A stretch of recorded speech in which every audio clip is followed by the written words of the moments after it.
Alright, this is video number 3, down by the dock, and I'm going to talk about this. First video, I think I was rambling too much. Second video was fine, but then I got a call, which interrupted the video, which kind of was annoying. But I'm going to put my phone in airplane mode now. It already is, so I'm not going to get interrupted again. And in this video, I would like to talk about my last week on the way to $1 million in closed business, what happened, what's happening next week, what I plan to do, and how I think I blew a deal today. But the thing is, the mistakes that I made to blow the deal, I don't know if I could have avoided those without making the mistakes. And the good news is, it was all my fault, so I can improve for next time, which is good. So, what did I do last week? I sent a lot of emails the past week, maybe 120, which isn't a ton, but I sent like 120, 150 emails. Amazing meeting book rates. I got like 15 meetings, maybe, something like that. A lot of meetings, maybe 20. I think I'm getting, one of my campaigns or two of them got like a 17 to 20% meeting rate, which is like 3 times higher than I was expecting. So really good. My emails are on point. The targeting's on point. The timing's on point. As far as pipeline goes, I've got like 6 proposals next week. Like I had like 4 discoveries today. I've got like 4 or 5 discoveries next week, 6 proposals, I think, and I'm going to send more emails to keep it going. I think I might be underballing this too. So as far as pipeline goes, I'm good to go, which is fine, which is awesome. As far as pipeline is concerned, I am good to go. As far as the deal today goes, though, I messed up. So here's what happened. I did not get a verbal confirmation. I was really bullish on it, and so when it didn't happen, I was a little bit, I'll be honest, I wasn't super thrilled, but I'll explain why. And I should not be outcome dependent because I have so many other deals. It's because it was my first one, and I was expecting it to close, so that expectation may have actually hurt the deal, though. Overall, I think I did a great job. The call went really well. Well, not really well. I think I did a good job with my tonality. For the most part, the first 3 quarters of the call. The ending of the call is a different story, which we'll talk about. Most of the call, though, was good. Here's what happened, though. The main 3 problems are 2 miscommunications that were my fault. I miscommunicated twice. So the first miscommunication was, I think, an innocent mistake. The second one, though, comes from a lack of company knowledge, which I think is a bad reflection on me and the company, because if I don't even know how the company works, how are we going to deliver the service we're promising? So that wasn't good. It's a subliminal message. So 2 mistakes. I think I apologized for those mistakes too many times.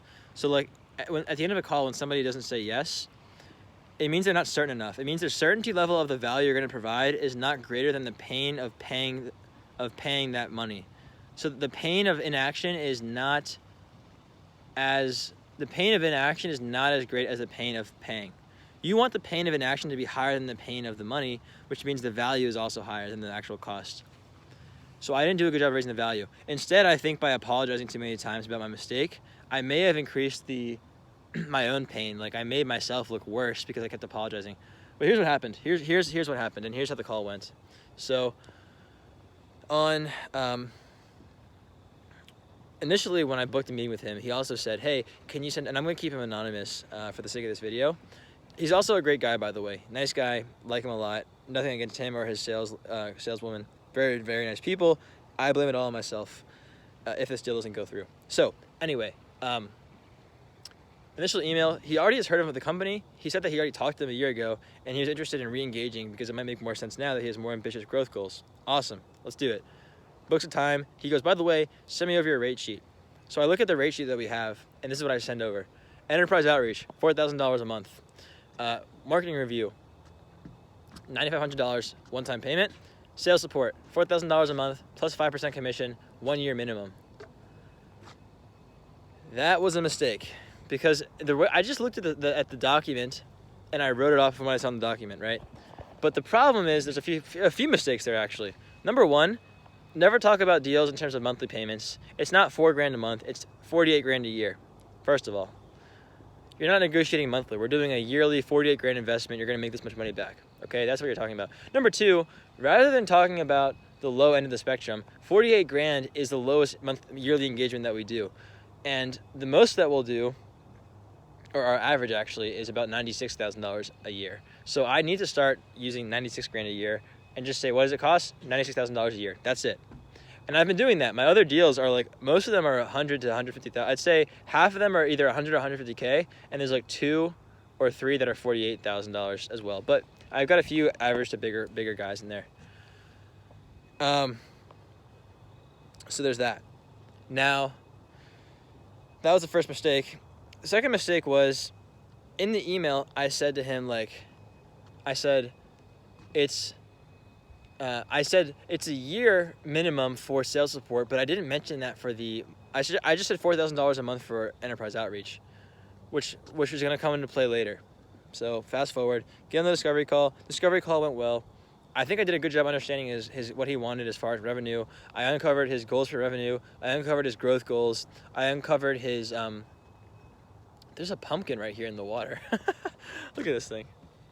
I just am surprised by it. I guess it's a little close to Halloween. It's a sorry pumpkin right there. Anyway, I was wondering where that thing was floating around there for. So, where was I? Understand his goals. He wanted to bring on 1 employee a month for the next 8 months, hit 25 employees, pause for a bit, then keep growing. He wanted to add $7 million in revenue over the next 2 years. That was ambitious, but his actual more realistic goal was maybe $1 million or $2 million a year in extra revenue. And his problem was, or where he is now, is about 2.5 million. So he's pretty far off. And the reason why is because he was the only one doing sales until recently. Just hired a salesperson, but they're not really doing any marketing. So they have no marketing.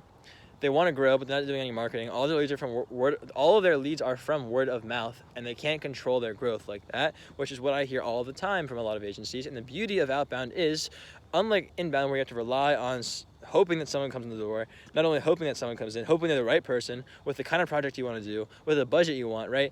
Or you can do outbound. You can consistently meet with people at the kind of companies you want to talk to, and actually, close bigger deals consistently.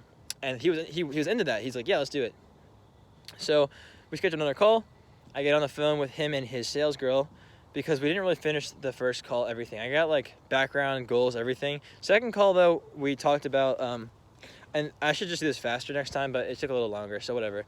Second call, we talk about, with his sales girl, average deal size. We talk about close ratio. We talk about how many leads he wants. And this is the key. I go, how many leads a month do you want? He goes, it's a good question. He's like, I think if we had 4 or 5 leads a month, I would be really happy paying your rate of $4,000 a month. And I said, okay, well, you get 10 leads a month for that rate. So he was very happy with that, and so was the sales girl. They were both happy. Saleswoman. She's nice too, by the way. So at this point, we've agreed on goals. We've agreed on where he is now, his problems, and budget. I go, so if I can put together a plan for you, I think I said for 48 grand a year, or I said, if I can put together a plan for you to help you hit these growth goals and get more leads, qualified leads every single month, like we discussed, for 40 grand a year, do you want to do that? Yeah. Okay. Let's schedule another call. So that was today. So all of this leads up to today. I have a standard proposal. We get on the phone, chit chat, made them both laugh a little bit, whatever, it's rapport.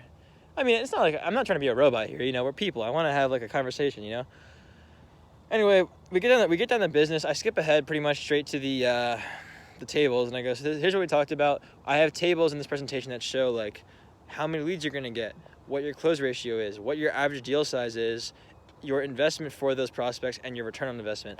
And this is all from what he told me. He told me the deal size, he told me the close ratio. I just plugged it in, showed him. I was like, this is what you're going to get, and it's a guarantee in the contract, Then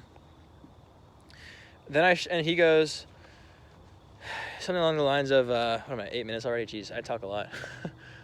He goes somewhere along the lines of,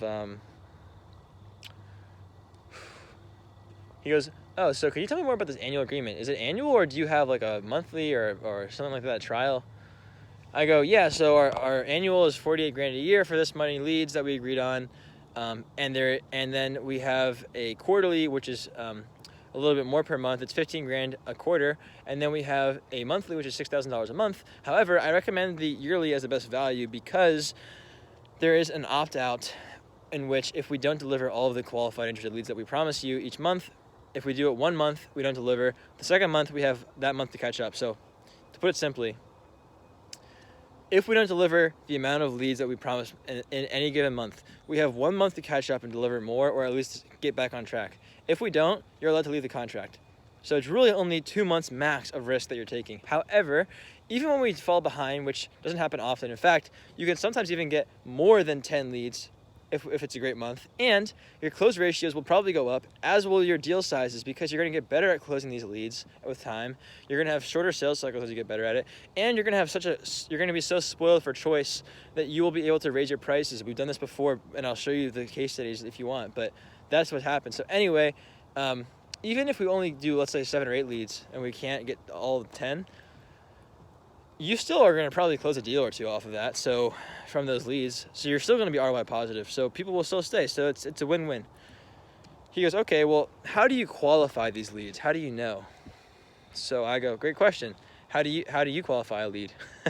I threw it back at him because I don't know. I don't need to ramble on and on. I just need to see what he wants as a qualified lead. He goes, well, we want maybe healthcare clients. We want the decision makers. That would be like director of marketing or VP of marketing at these companies doing 5 to, or maybe even over $100 million in revenue. And da-da-da-da. I go, okay, cool. That's how we do it. All the stuff you just said, that's how we qualify the lead. That is who we're only going to reach out to companies that have those criteria, or people that have all of that criteria. That's what we're going to reach out to. No more guessing about who's coming in your door. Only people like that. He goes, okay, well, how do I know that these people are going to be actually interested with a budget to spend and ready to go? Because, we've done LinkedIn outreach in the past, and people will get on the phone and they'll be like, why do we get on the phone again? And he's like, and I said, okay, it sounds like you don't want us to give you leads and then just have them be fun conversations that don't turn into any business, and you're screwed. He's like, yeah, that's right. So I think I did a good job understanding him there and empathizing with him. However, later on in the call, I could have done a better job. But for now, yeah, he goes, that's right. I go, okay, great question. Glad you asked. That makes sense. So here's how we do it. Same way I got you on the phone. We're not going to people and saying, hey, we do mobile app development, software development, web design, UX, SEO, PPC. Do you want any of these things? That's not how you do it. That's what most people do. It's annoying. It doesn't work. It's probably why you didn't have success in the past. Here's what we do instead. We do this specific thing for this specific market, and we recently helped one of your competitors do this, which resulted in this. Do you want to do the same thing? So you're not pitching a whole thing. You're pitching a specific offer. You're fixing a specific problem. You're talking about a specific problem, your solution and the result for one of their competitors. And if they say, yes, I want to learn more, I want to hop on the phone, that kind of thing, they are expressing interest in your offering, which is you're getting interest from a qualified lead. That's what it is. He goes, okay, that makes sense. He goes, well, I think he said something like, how will I know the quality of your leads beforehand? Actually, no, not quite yet. This is another one of my mistakes. He said, so when you send us the leads before outreach, we can qualify it, we can check them all. How does that work? And I told him this is my mistake. I told him that we would send the leads over to him before each week we do outreach. And the reason why I said that is because he asked me, will we see the leads beforehand? I said yes, because on YouTube, the founder of this company has a video about his enterprise outreach where he basically talks about someone's coming. So I'm going to be the guy talking to the phone. He basically talks about in his enterprise sales system, he talks about how at the end of the week, his salespeople send the leads over to his client for approval before the next week's outreach. And I told him that because that's what my knowledge is coming from. He goes, okay, cool. So before this proposal call, I had a call with Robert Indrich, the CEO of this company, and I explained that to him, and he goes, actually, we changed that because, clients, I think, used to take too long to approve the leads, or it would cause problems, it would cause jams, so we don't want to do that. So you can give us a blacklist of companies not to reach out to, but we're going to take all the qualification criteria that you give us from the beginning to fit that kind of a mold. So you're only going to be getting responses from the leads that you want, and that's how it works. And again, I apologize for the miscommunication. Now, the fact that I messed up twice with the pricing and confusing him there, and I messed up with, but the pricing thing I feel like isn't that big a deal because, he still is going to get, he was expecting to get half the amount of leads for $4,000 a month. So he's getting double what he thought he was going to get for the same price. So, and he was happy with that. So I don't think that was a big thing. I think the main thing was, this could have been it, I messed up with that answer. It was two missteps. What does that say about me and the company? It says that I don't know my product. I don't know the service. I don't know how anything works. The company didn't train me, which is true, actually. I didn't really get much of a training as far as their systems. I know a lot about them from YouTube, which I think is probably good enough. But in this particular case, a nitty-gritty question like that, or like how many employees do you have, or whatever, anything small like that, I don't know how to answer that. So that says that I don't know what the hell I'm talking about. And I think even subliminally what that says is this organization does not communicate well, and they don't know what they're doing. And if they can't even communicate on how they do their system, how are they possibly going to do it right well for me? That might be what it says. At the same time, though, we have a lot of case studies doing it properly. He already knew about us. He's already seen our stuff. So I don't know how much of that came into play. I think one of my mistakes, though, was apologizing for that and for the pricing miscommunication too many times. I think I apologized for it maybe 5 times. I should have apologized for it probably each time, but only once. The more I apologized for it, I think, the more I was essentially like raising my own pain threshold. So when somebody buys something, and I don't remember if I've explained this already because I've recorded this 3 times by now. It's kind of getting annoying at this point. I just want to go back to my house. I've had a few interruptions. Anyway, when someone is not going to buy or someone's going to buy, the certainty of the value you're providing has to be very high. They have to be certain, pretty much absolutely certain, that what you have is going to fix their pain. If the pain of spending the money with you is higher than the pain of solving the problem, they won't do it. The pain of inaction has to be greater than the pain of spending with you. The flip side of that is that the value of your solution has to be greater than the money. If you can use both of those things, increase the value and increase the pain, then I think you will get a sale. But rather than increasing the pain that he was feeling, that he told me before, which is that he's not going to be able to hit his revenue goals unless he starts doing marketing, which he's not doing right now because he's so busy, instead, I just said, I'm sorry for the miscommunication a million times, which rather than increasing his pain, almost increased my pain and made me seem like I was less worthy or valuable, right? And I felt like that, so that's probably why I was doing that. That was maybe a mistake to apologize so many times. But every time I apologize, she's like, it's okay, it's okay. So we get to the end of the call, and I'm like, we should, let's do it. I was like, I understand. You want to go on a few dates with me before you marry me. I totally get it, I was like, how about this? Let's do the quarterly plan. You're going to get the 30 leads for $15,000. It's a small trial. You can dip your toe in the water. You're going to be absolutely over the moon, and, and after that, I'm very confident you're going to want to sign up for a whole year. It's in my best interest to have you happy so that you sign up for the whole year, and yours too. So it sounds great. I'm going to take you out on a date. It's going to be great before we get married. I was like, I'll take you he's from New York City. I said, I'll take you to the finest steakhouse in NYC, and I'll get you a nice, juicy, medium rare steak. It's going to be delicious. And I was kind of laughing at this point, and he was like, okay. Let me think about it. And I was like, God damn it. Let me think about it. Come on. I thought we were going to do this, right? So I think I said to him something like, listen, I totally get it. I started asking for feedback. This could have been a mistake too. I think I said, so what feedback do you have for me as far as what else can I do to to help you understand or see the value? He goes, nothing. I think you've done a good job. And I asked that for people. I asked that question a lot, which I've realized I got some feedback on that. It's not a good thing to do, I don't think, because he hasn't said no yet. So asking for feedback before he says no is the deal is still live. So if I'm asking for help before I even close the deal or I get a no, I'm sort of pushing myself down almost, And so instead, he told me, he's like, here's the thing, man, I gotta talk to my sales lady here. I'm not gonna say her name, but I have to talk to her about it and make sure that we're on the same page, and I'll get back to you by Tuesday.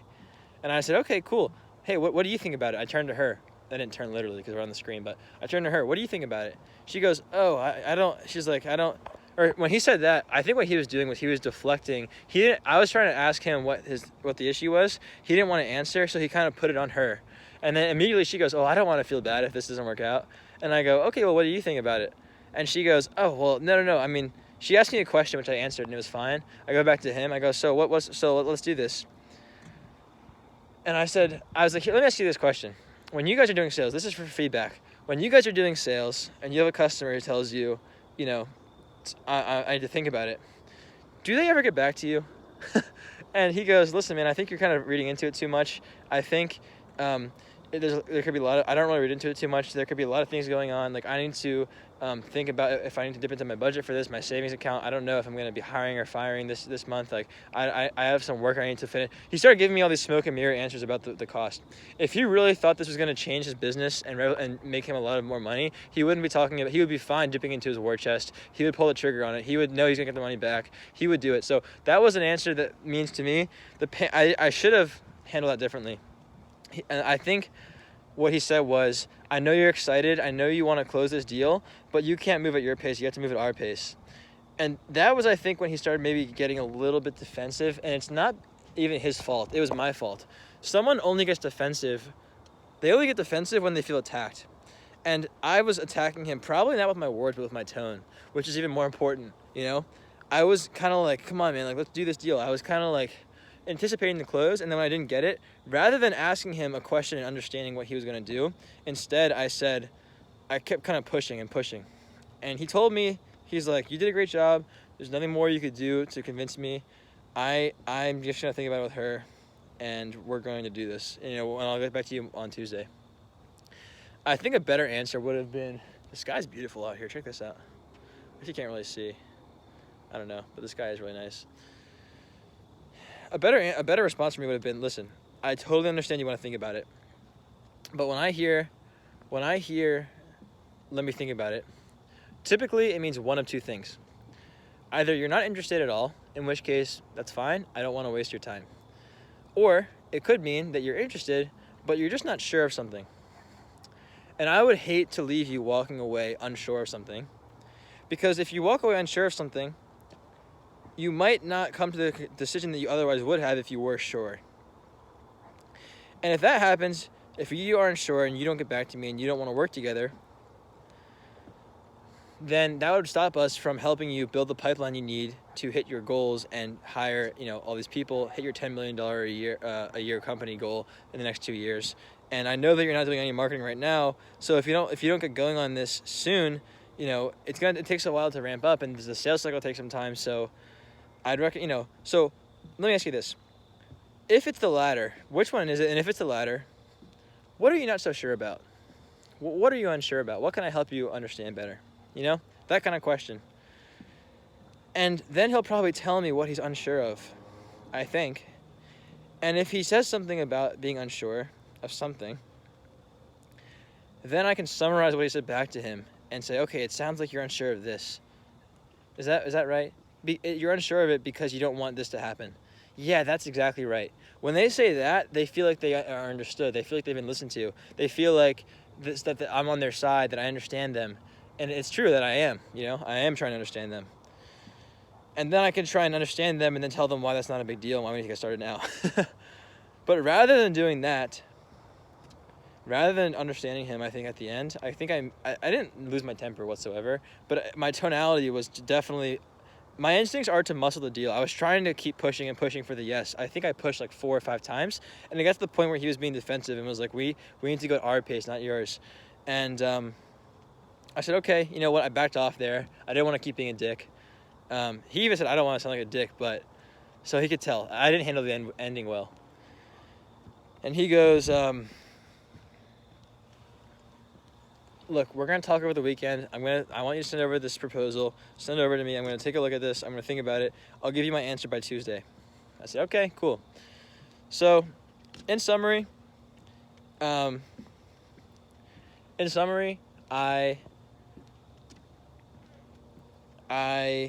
need to do a few things. Number one, I'm going to call Robert and have him fill me in on some of these maybe company things that I wasn't familiar with. So I don't say something in the future that's going to come up later on to bite me as far as like our system and our process and our company.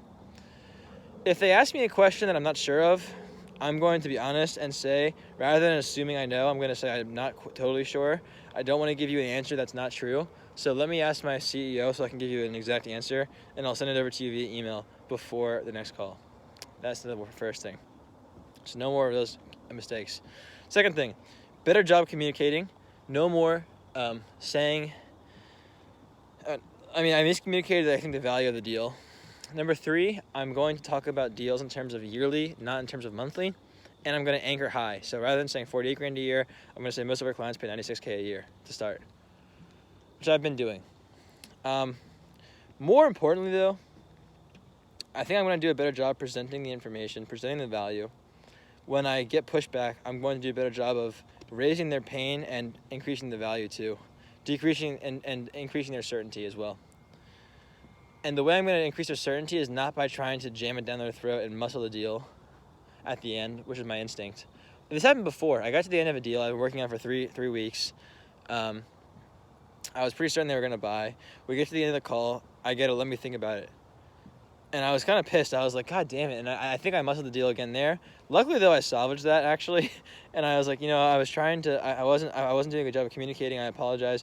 What were you uncertain of? So going forward, when I get to the end of a call and the prospect is uncertain, I have to understand that it's all my fault, that I can change the fact that they're uncertain. As long as they're qualified, at least, I think I can change the fact that they're uncertain. And rather than trying to jam it down their throat to get the verbal confirmation, I can ask them questions to understand, like I said, what are you unsure about? What are you unsure about so far? There's nothing that you're not going to become more sure by getting off the phone. So, what are you currently unsure of? And try and do a better job of empathizing with them, understanding where they're coming from, rather than trying to jam my deal down their throat because I want to close $1 million in sales. I need to switch my mindset and really think about helping people.